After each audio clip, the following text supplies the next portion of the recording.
let's get into a little youtube.com content for YouTube viewers. Are you here, YouTube people? Twitch people, are you live? Say hello, Twitch people, to the YouTube folk. We're going to look at Fallout cards tonight. We're not going to look at all of them that have been spoiled so far, but I did pick 10 that I really actually kind of like to want to look at a little bit because they look okay. So let's see what all that biznaz is about. We just looked at Doctor Who cards like a week ago. Now we're looking at Fallout cards. This is magic. Lost Cavern of Ixalan spoilers start on Tuesday. Excited for that. So let's just see. This is a warm-up session. Let's just call it that. For Lost Caverns of Ixalan spoilers. Let's just do that. Some of these are exciting. I like to look at new magic cards. I don't care if they're from a media property. They're cool magic, but they design them well sometimes. So let's see what we got going on. Because there were a bunch of cards that caught my eye. I'm not going to pretend there weren't. So let's look at Caesar. We should all totally just stab Caesar. This is Legion's Emperor right here. 4 mana. And this is my favorite guy. I'm just going to let you know, we're not necessarily going in like reverse order of how much I like the cards or anything. But I'll say this much. It's bookended by cards I really like. The first and last cards we'll look at are cards that I actually am kind of really excited to try and play with. So Caesar is 4 mana, 1 in Mardu colors, red, white, black, for a 4/4 legendary human soldier. Whenever you attack, you may sacrifice another creature. When you do, choose 2 of these things. Create 2 1/1 red and white soldier creature tokens with haste that are tapped and attacking. Or you draw a card and you lose 1 life. And or Caesar, Legion's Emperor, deals damage equal to the number of creature tokens you control to target opponent. This guy's just like normal. He's not doing a whole lot of Fallout-y stuff. You'll see that they actually did introduce new mechanics and token types for this set, which is... but especially considering the token types look kind of good. But still, this is super normal and very Mardu. It's a Mardu guy that lets you sacrifice dudes. Right, sacrifice guys, you can draw cards, you can make more tokens, and then eventually it's got this ability that lets you, do a bunch of damage to your opponent. I like this guy, exactly the kind of magic card I like. It's the right color combination, my favorite 3-color combination, Mardu. Making tokens, that's pretty cool. He doesn't have to attack, it's just whenever you attack. I think that's a cool line of text. I like drawing me some cards, and I know I like sacrificing creatures.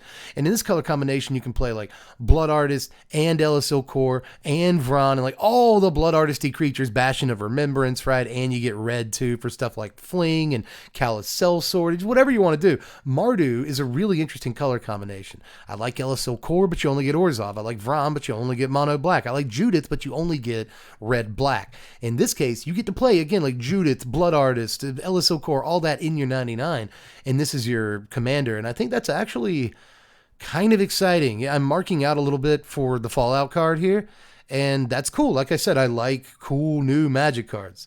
So, somewhat impressed by this, slightly, and I kind of want to play with it. I think it's neat.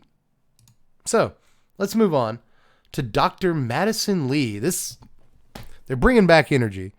In case you've never seen energy before, I will explain it by looking at the card, because reading the card explains the card. So, Dr. Madison Lee is Jeskai colors. Just 3 mana, blue, red, white, for a 2/3 legendary human scientist.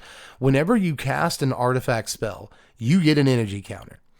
Tap, pay, and energy. Target creature gets +1/+0 and gains trample and haste till end of turn. Tap, pay 3 energy, draw a card. Tap, pay 5 energy, return target artifact card from your graveyard to the battlefield tapped. I just really like this first line of text a lot. On a 3 mana commander too, that's like relatively low investment to kind of get started with the thing. I like commanders that only cost like 2-3 mana. So this is in my wheelhouse, and I like artifacts. I like artifact commanders. This is a neat one that gives you a pretty decent spread of colors that all like artifacts. Except for red, which sometimes hates artifacts, but also plays well with them, so whatever. Identity crisis, but still, all these colors like artifacts, have artifact-specific cards to play with in this color combination. Cheap commander to get out, and the first line of text is really, really sweet, especially if you're playing it on like turn 5 and you've got a couple extra mana to cast artifacts, get energy going, you know what I mean? So really, really cool commander creature here. I love, again, this first line of text is what kind of sells everything for me. And I like to see energy back. And I think that energy in Fallout is it's a pretty good place for revisiting this mechanic. that a lot of people loved and then became a little too much, and they had to like ban cards in standard because the energy deck was too much. We all got sick of it. But I like to see stuff like this back in small doses, and I think they're going to pull that off well with this set. So, I like this commander. Think it's cool. Anyway, Rex Cyberhound. He's up next, just because I wanted to show you another card with energy, right? It's also cool. It's a dog. This is 3 mana, 1 a white and a blue for a 2/2 legendary artifact creature. It's a robot dog.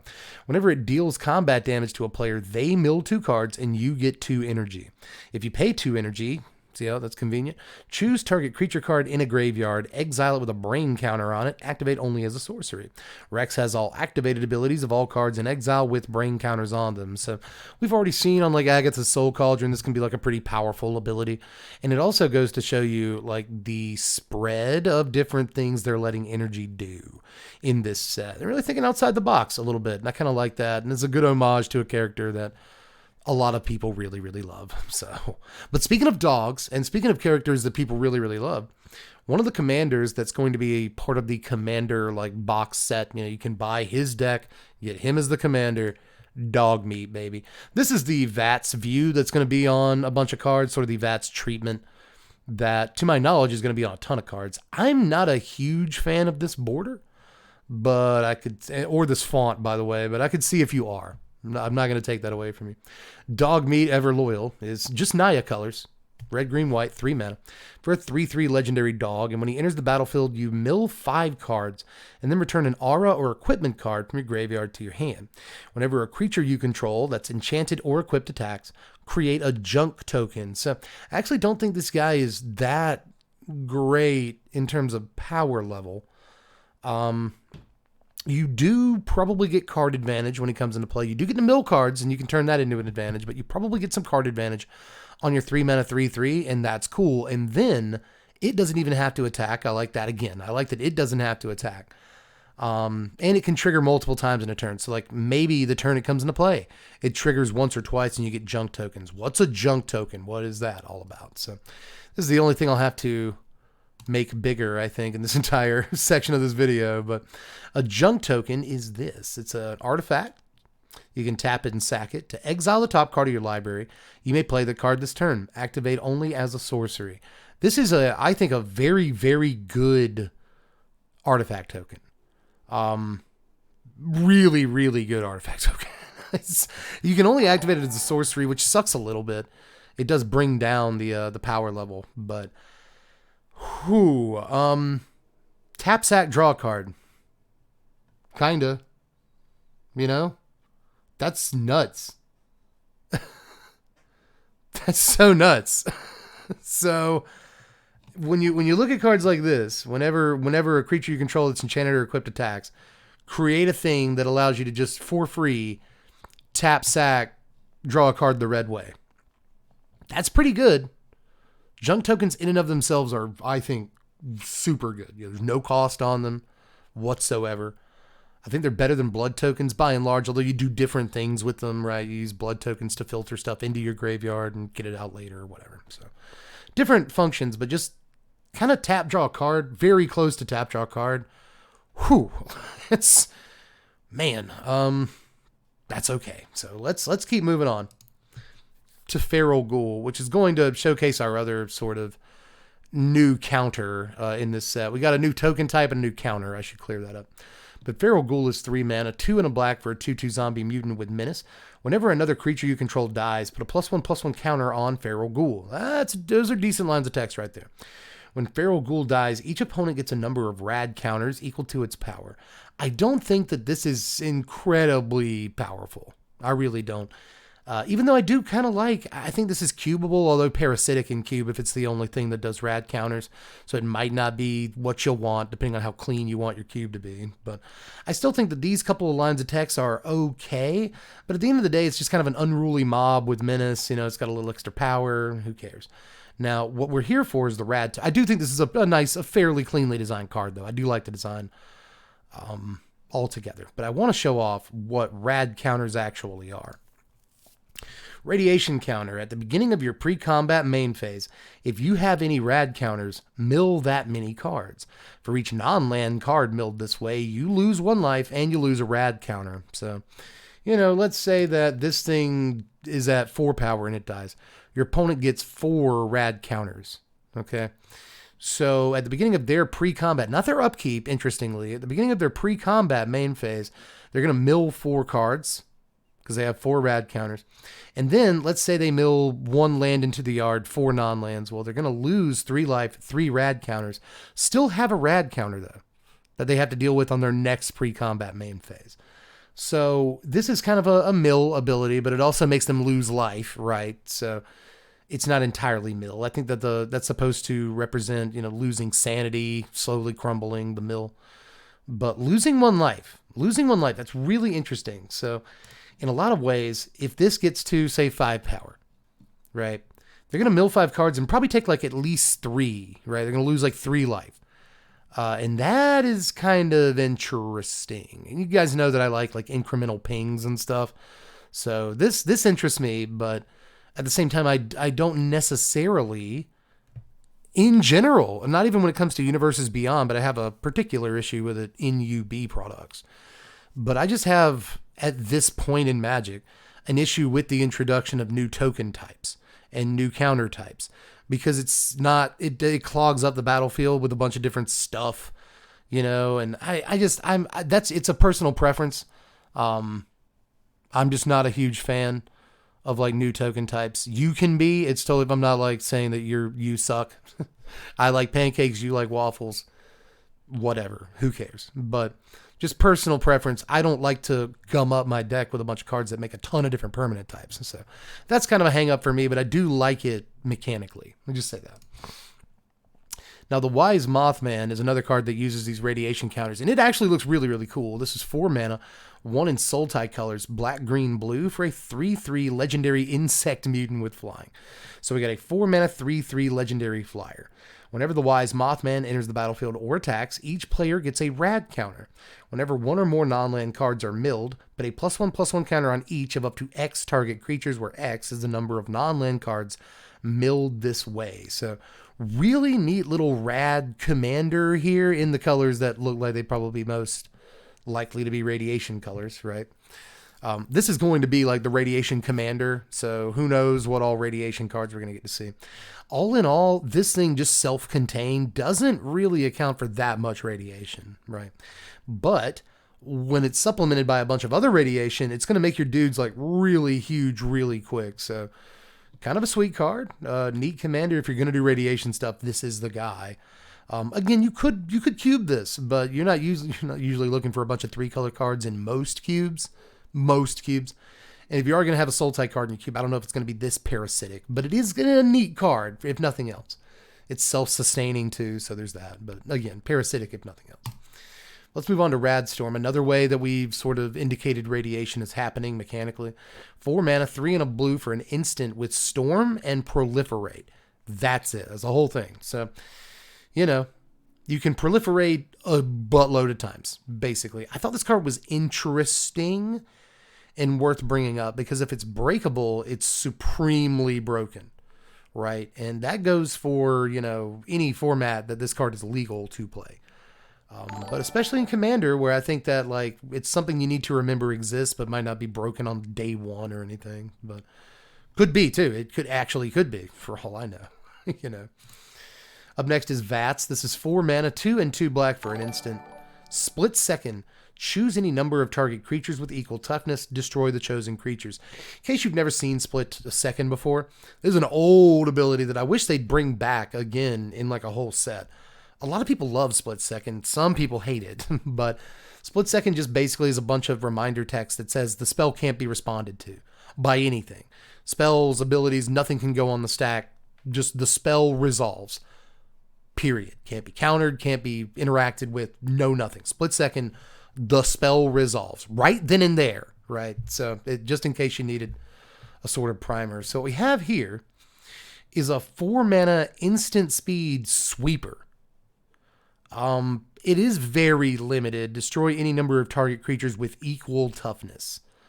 So again, not super narrow, not incredibly narrow, but it's probably not going to hit more than a few things. On a commander table, I don't know if it qualifies as a sweeper, but it is going to get you value. It's going to be like a 4-for-1 or a 5-for-1 some of the time. If you choose 2 or 3, or again, like a popular toughness, it'll sweep up a bunch of stuff, but maybe not the entire board. But at instant speed, and it can't be interacted with, this is powerful. A 4-mana instant speed, like 3-for-1, yeah, that seems pretty powerful to me. So I wanted to point this card out to each and all of you, because it seems actually kind of busted, like slightly busted, but obviously not a sweeper. Not Damnation, so not actually that busted, but instant speed is something to look out for. Idolized is up next. We're getting into the sort of ladder, the back end of stuff here. Idolized is 2 mana, 1 and a white for an aura that enchants a creature. Enchanted creature has, whenever this creature attacks alone, it gets +X until end of turn, where X is the number of non-land permanents you control. So as long as it attacks alone, it becomes a regal bunnycorn until end of turn, plus whatever its base power and toughness are. So that's kind of neat. And there are Enchantress decks where you are attacking with only one creature. All right, your Setessan Champion, or who cares, like that's in Commander though. You're probably attacking with more than one creature in Commander in your Enchantress deck a greater deal of the time, right? Because you've got tokens from like Sigil of the Empty Throne and like other big creatures, and this guy's wearing an Ancestral Mask, so it doesn't matter if he's a 2/2. He's attacking because now he's like a 17/17 or whatever, you know what I mean? 16/16. So I'm not actually sure how good this is going to be in like Commander Enchantress decks. I'm building Sithis, and right now it looks like the deck's going to attack with more than one creature at a time, a great deal of the time again. But there are plenty of Battleship decks that just attack down one opponent at a time with a giant like 100/100 trample guy, and this will help them do that. So I think it's cool. It's not quite All That Glitters, but it reminds me of All That Glitters, one of my favorite auras of all time. So I can't hate this, and I think Exalted is a neat little callback, because that's basically what this is. It's a card that pays off Exalted, attacking alone. And I think that's a neat, again, like, nostalgia hit, but altogether I'm not too sure about it. I'd like to see it in, more constructed formats, but I'm not sure it's actually going to get the chance to do that. So, all on top of all that, it's an aura, which, but I think it's cool. If nothing else, like that's very cool. And this is maybe the most cubable card, not parasitic at all, not relying on the mechanics of the set whatsoever. So I think it's very cubable in that way, and I like that about it. But up next, the final new card of the day, at least, is Nuka Cola Vending Machine. I said I was going to bookend this with cards that I really, really liked. And I like this a lot. This is 3 mana for an artifact. You can pay 1 and tap it to create a food token. Whenever you sacrifice a food, create a tapped treasure token. Sick, because they use bottle caps as currency. I really like the flavor on this, first of all. But even though the casting cost is relatively high, I'll give you that much. Just a never-ending food source that's also a never-ending treasure source. Like, let's kind of go a little bit. Again, I like the theme here. I like the flavor, and I love the art. The art is amazing. There is a little series of things they did with this art. Command Tower has, this art, the Fallout art, the Fallout instructional video art. Wasteland looks like this. Adorable, great art. Excellent art. But Nuka Cola Vending Machine Beyond, new NCVM, beyond its art, I actually think it's just a neat card. It doesn't have to be incredibly powerful. It doesn't have to impress me. It's just a neat card.